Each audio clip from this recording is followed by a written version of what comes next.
GCS હોસ્પિટલની. તો અમદાવાદમાં કેન્સરના દર્દીઓ માટે આશાનું નવું કિરણ. જીસીએસ હોસ્પિટલ ખાતે અત્યાધુનિક રેડિયેશન થેરાપી અને પીઈટી સ્કેન સેન્ટરનો પ્રારંભ કરવામાં આવ્યો છે.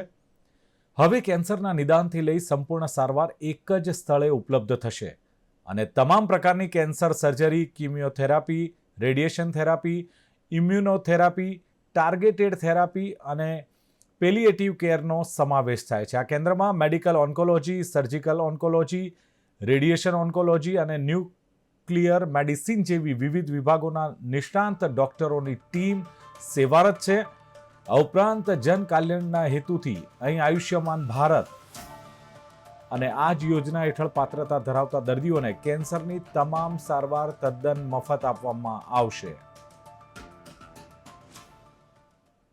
જીસીએસમાં ચીફ ઓપરેટિંગ ઓફિસર તરીકે મેં 3 વર્ષ કર્યા.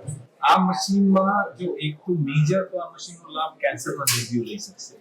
બીજો નોન કેન્સરમાં પણ આ ઇક્વિપમેન્ટની જરૂર પડે છે, પણ એનું પ્રમાણ બહુ નાનું છે. પણ મેજર આપણે કહીએ કે 90% કેન્સરના દર્દીઓને લાભ આપે છે. એવા પેશન્ટ કે જેના જોડે આયુષ્યમાન કાર્ડ પણ નથી, એ લોકોને આયુષ્યમાન કાર્ડના જ આપણે અહીંયા સારવાર આપીશું. પછી રેડિયેશન હોય, પેટ સ્કેન હોય, આયુષ્યમાન કાર્ડના જ આપણે રેડિયેશન આપવાનું છે.